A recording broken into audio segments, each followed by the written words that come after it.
ஓம் சாந்தி 9/7/2020 சாக்கார முரளி.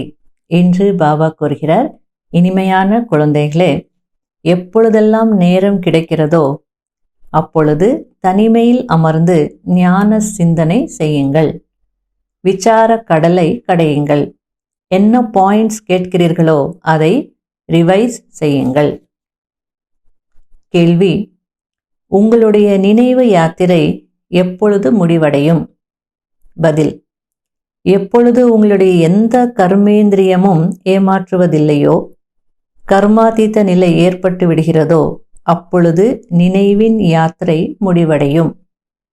இப்பொழுது நீங்கள் முழுமையாக முயற்சி செய்ய வேண்டும். நம்பிக்கை இழந்துவிடக் கூடாது. சேவையில் ஈடுபட்டிருக்க வேண்டும். அடுத்தது முரளியில் பாபா கேட்கிறார், இனிமேலும் இனிமையான குழந்தைகளே, ஆத்ம அபிமானியாகி அமர்ந்திருக்கிறீர்களா? அரைக்கல்பம் நாம் தேகாபிமானிகளாக இருந்தோம் என்பதை குழந்தைகள் புரிந்திருக்கிறீர்கள். ஆகையால் இப்பொழுது ஆத்ம அபிமானி ஆகுவதற்கு உழைக்க வேண்டியதாக இருக்கிறது. இப்பொழுது தந்தை வந்து புரிய வைக்கிறார், தன்னை ஆத்மா என்று உணர்ந்து அமருங்கள். அப்பொழுதுதான் பாபாவின் நினைவு வரும். இல்லை என்றால் மறந்து போகும். நினைவு செய்யவில்லை என்றால் யாத்திரை எப்படி செய்ய முடியும்? எப்படி பாவங்கள் அழியும்? பிறகு நஷ்டம் ஏற்படும். இதை அடிக்கடி நினைவு செய்யுங்கள். இது முக்கியமான விஷயம். தவறு எது, சரி எது என்பதையும் பாபா புரிய வைத்திருக்கிறார். பாபா ஞான கடலாக இருக்கிறார். பக்தியையும் அறிந்திருக்கிறார். ஆகையால் பாபா சொல்கிறார், குழந்தைகள் பக்தியில் என்னென்ன செய்ய வேண்டியதாக இருக்கிறது? யாகம் செய்வது, தவம் செய்வது, இதெல்லாம் பக்தி மார்க்கம் என்று பாபா புரிய வைக்கிறார். பக்தியில பகவானை திரிலோக்கிநாத் என்று மகிமை செய்கிறார்கள். அதற்கு பாபா சொல்றார், மகிமை செய்கிறாங்க, ஆனால் தலைகீழா செய்கிறாங்க. ஆகையில பாபா சரியான விஷயத்தை புரிய வைக்கிறார். எனக்கு 3 உலகங்களுடைய ஞானம் இருக்கிறது, ஆனால் நான் 3 உலகங்களுக்கு அதிபதி ஆகுவதில்லை.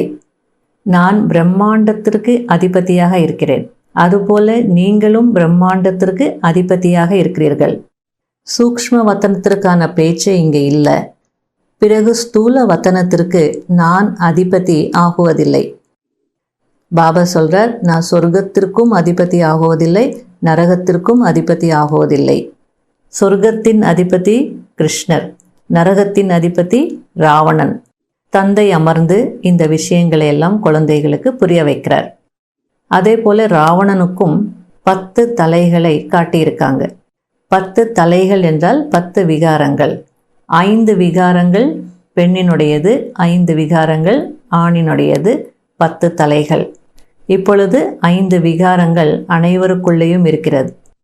ஆகையால் அனைவரும் ராவண ராஜ்யத்தில்தான் இருக்கிறார்கள். இப்பொழுது நீங்கள் உயர்ந்தவர்களாக மாறிக்கொண்டிருக்கிறீர்கள்.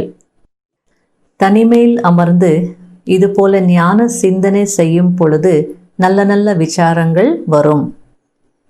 அந்த படிப்பில் கூட மாணவர்கள் தனிமையில் அமர்ந்து புத்தகங்களை படிப்பார்கள். இங்கு நீங்கள் புத்தகங்களை படிக்க வேண்டிய அவசியம் இல்லை. பாபா சொல்கிற பாயிண்ட்ஸை நோட் செய்து பிறகு ரிவைஸ் செய்ய வேண்டும். இதெல்லாம் மிகவும் ஆழமான புரிந்து கொள்ள வேண்டிய விஷயங்கள். புதிய உலகத்திற்கு சத்யுகம் என்று சொல்லப்படுகிறது. இந்த யுகத்திற்கு புருஷோத்தம சங்கம யுகம் என்ற பெயர் வைக்கப்பட்டிருக்கிறது. அதாவது இந்த சங்கம யுகத்தில்தான் நீங்கள் புருஷோத்தமர்களாக ஆகிறீர்கள். சத்யுகத்தில் புருஷோத்தமர்கள் இருப்பார்கள்.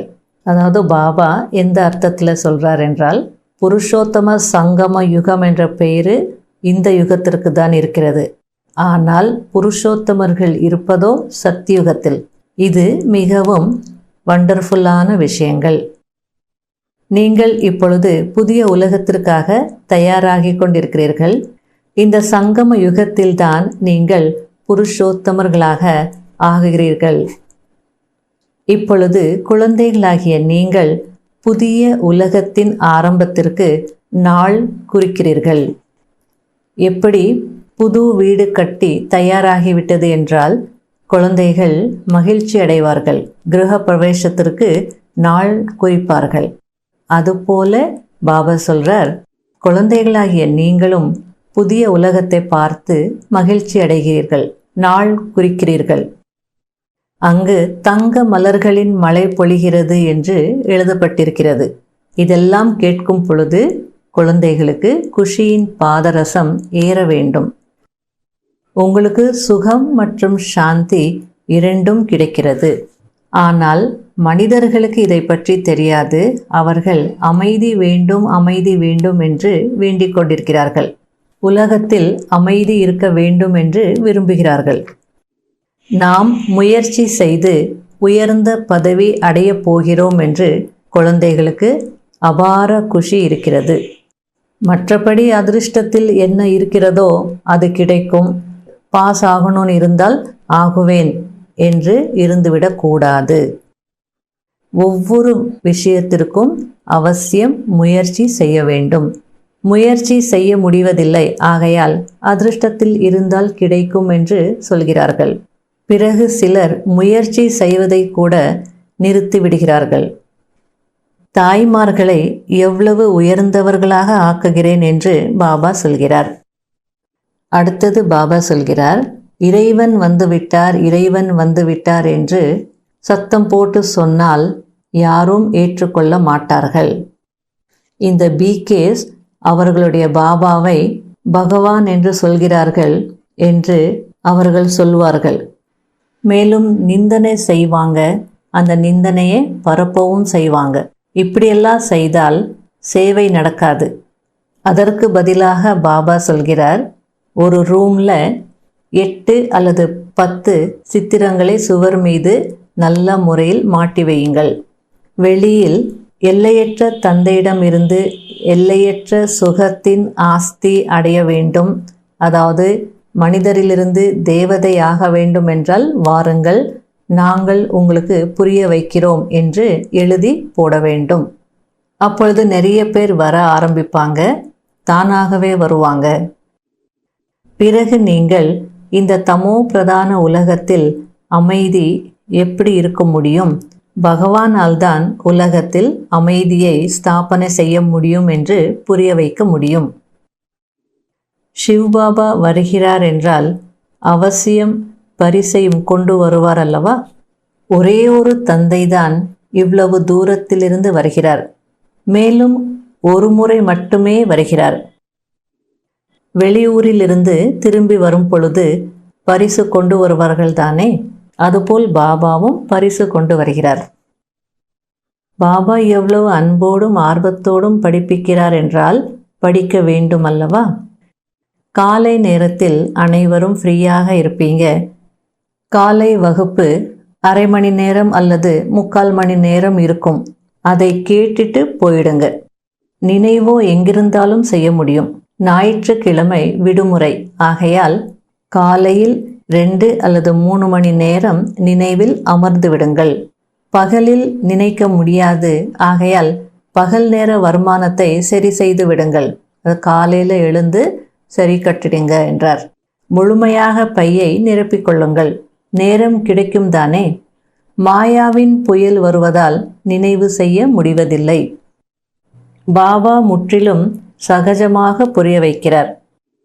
ஒவ்வொரு விஷயத்தையும் டீட்டெயிலாக புரிய வைத்து பிறகு நினைவு யாத்திரைதான் முக்கியமானது என்று புரிய வைக்கிறார். சிவ்பாபா எவ்வளவு சாதாரணமாக வந்து படிப்பிக்கிறார். அவருக்கு எந்த அகங்காரமும் இல்லை. பாபா சொல்கிறார், நீங்கள் என்னை பாபா இந்த தூய்மையற்ற உலகத்தில் தூய்மையற்ற உடலில் வந்து எங்களுக்கு படிப்பு சொல்லிக் கொடுங்கள் என்று கூப்பிட்டீர்கள். அதுவே சத்தியுகத்தில் பாபா நீங்கள் வந்து எங்களுடைய வைர வைடூரிய மாளிகையில் அமருங்கள், சாப்பிடுங்கள் என்று கூப்பிடுவதில்லை. மற்றபடி சிவ்பாபா சாப்பிட மாட்டார், அது வேற விஷயம். மனிதர்கள் முற்றிலும் கும்மிருளில் இருக்கிறார்கள். இப்பொழுது நீங்கள் வெட்ட வெளிச்சத்தில் இருக்கிறீர்கள். பாபா வந்து இரவை பகலாக்கி விடுகிறார். அரைக்கல்பம் நீங்கள் ராஜ்யம் செய்கிறீர்கள் என்றால் எவ்வளவு குஷி இருக்க வேண்டும். எப்பொழுது உங்களுடைய கர்மேந்திரியங்கள் ஏமாற்றவில்லையோ அப்பொழுது உங்களுடைய நினைவு யாத்திரை முடிவடைந்துவிடும். கர்மாதீத்த நிலை ஏற்பட்டுவிட்டால் உங்களுடைய நினைவு யாத்திரை முடிவடைந்துவிடும். இப்பொழுது நீங்கள் முழு முயற்சி செய்ய வேண்டும். நம்பிக்கையை இழக்கக்கூடாது. எவ்வளவு விநாசத்திற்கு அருகில் வந்து கொண்டே இருப்பீர்களோ அவ்வளவு சக்தி வந்து கொண்டே இருக்கும்.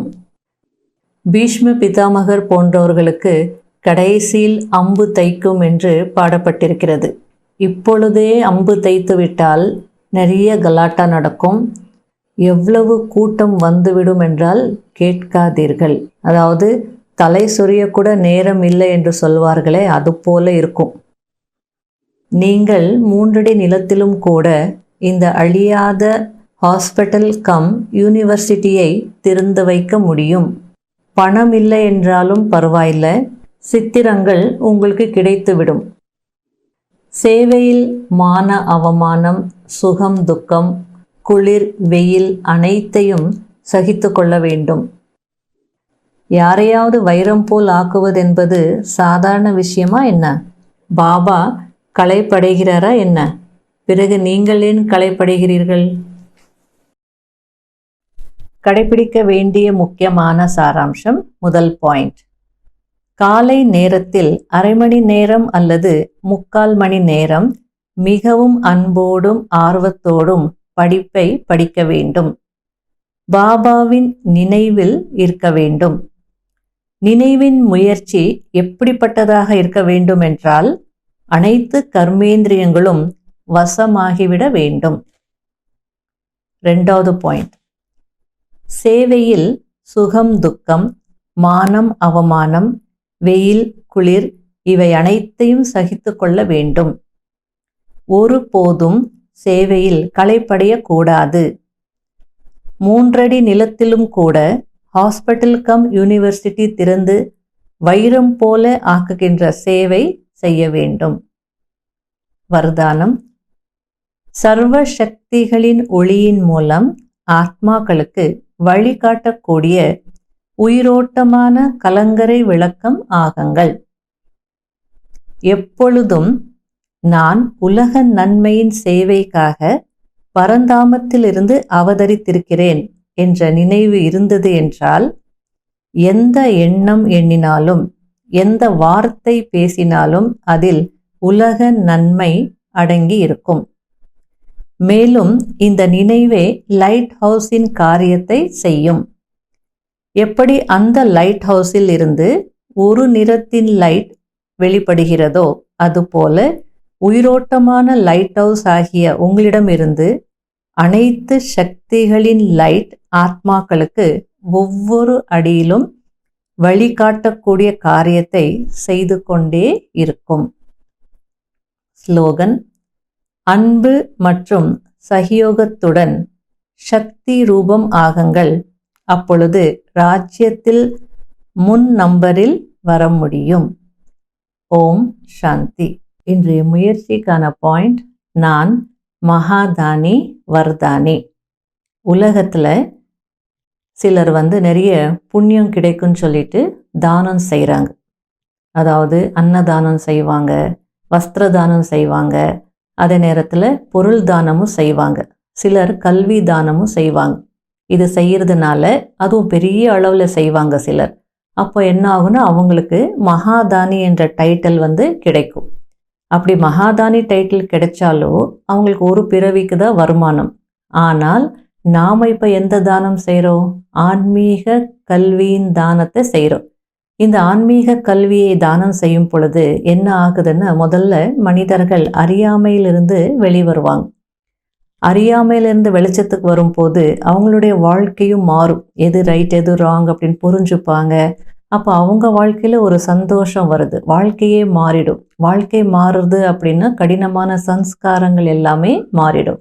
அதனால நம்ம வெறும் ஞானம் கொடுக்கல, மகாதானினா வெறும் ஞானம் கொடுக்கறது மட்டும் இல்லை, ஞானத்தை கொடுத்து அவங்களுடைய வாழ்க்கையையும் மாத்துறோம். அவங்களும் நல்ல சந்தோஷமான வாழ்க்கையை வாழ ஆரம்பிச்சிடுவாங்க. அதுக்கு எந்தெந்த விதத்தில் நம்ம சேவை செய்கிறோம்? கோர்ஸ் கொடுக்குறோம், கேம்ப்ஸ், ராஜயோகா ஷிபிர் கேம்ப்ஸ் எல்லாம் நடத்துகிறோம். அது மட்டுமா, இப்போ எத்தனை விதமான கோர்சஸ் வந்திருக்கு. ஸ்ட்ரெஸ் மேனேஜ்மெண்ட் என்ன, பாசிட்டிவ் திங்கிங் என்ன, டைம் மேனேஜ்மெண்ட் என்ன, செல்ஃப் மேனேஜ்மெண்ட் என்ன, இதெல்லாம் எதற்காக? ஏதாவது ஒரு விதத்தில் மக்களுக்கு ஞானத்தை புரிய வைக்கணும் அப்படின்றதுக்காக. ஆகையால் மக்கள் அதை புரிஞ்சுக்கிட்டு அவங்க வாழ்க்கையிலேயே குஷியை அனுபவம் செய்வாங்க. ஆகையால் அந்த மகிழ்ச்சியான வாழ்க்கை, ஞானத்தையும் கொடுத்து மகிழ்ச்சியான வாழ்க்கையும் கொடுக்கக்கூடியவங்க தான் மகாதானிகள். இது போல் நம்ம செய்கிறதுனால பல பிறவிகளுக்கான வருமானம் நமக்கு கிடைச்சிடும். பாபா முரளிகளில் சொல்வார்ல, ஒருத்தருடைய வாழ்க்கை மாற்றுறது, வைரமாக்குறதுன்றது சாதாரண விஷயம் இல்லை, குறைந்த விஷயம் இல்லைன்னு சொல்லுவாங்க இல்லையா. அப்போ ஒவ்வொருத்தரையும் நம்ம இது போல் மாற்றும் போது, ஒவ்வொருத்தருடைய வாழ்க்கையும் மாற்றும் போது மகாதானி ஆயிடுவோம். இப்போ வரதானின்னா என்ன? தினமும் நமக்கு பாபா வரங்கள் கொடுக்குறார் இல்லையா. தினமும் ஒரு வரம் கண்டிப்பாக கொடுப்பார். அந்த வரத்தை முதல்ல நாம் கடைப்பிடிக்கணும். கடைப்பிடிக்கும் போது அனுபவமாகும். அப்போ அந்த அனுபவத்தினுடைய அடிப்படையில் இந்த வரத்தை நம்ம மற்றவங்களுக்கும் சொல்லும் போது, முயற்சி செய்ய வைக்கும் போது அவங்களும் தெளிவாக புரிஞ்சுக்கிட்டு அவங்களுடைய வாழ்க்கையில் அதை அனுபவம் செய்வாங்க. அந்த வரத்தை அவங்க அடைவாங்க. இது போல் நாம் கடைப்பிடிச்சு பிறகு மற்றவங்களுக்கும் வரத்தை கொடுத்து அவங்களையும் வரதானியாக மாற்றுறோம். அதனால்தான் வரங்கள் வழங்கக்கூடியவங்க அல்லது வரதானின்ற டைட்டில் நமக்கு கிடைக்குது. ஆகையால் இன்று நாள் முழுவதும் நான் மகாதானி, வரதானி, அதாவது அந்த ஒரு நினைவு இருக்கணும். நான் வரத்தை கடைப்பிடிச்சு அதுக்கப்புறமா அந்த அனுபவத்தினுடைய அடிப்படையில் மற்றவங்களுக்கும் நான் கடைப்பிடிக்க வைக்கணும். அப்போ தான் நான் வரதானி. அப்போ அந்த காரியம் செய்யும்போது சேவையிலையும் இருப்போம், நமக்கும் குஷி இருக்கும், மற்றவங்களுக்கும் நம்ம செய்யும் போது அவங்களுக்கும் குஷி கிடைக்கும். அப்போ என்ன ஆயிட்டிருக்கும்? ஆசீர்வாதங்கள் அதிகம் கிடைச்சிட்டே இருக்கும். இது போல் நான் மகாதானி, வரதானி என்ற அனுபவத்தை செய்யணும். ஓம் சாந்தி.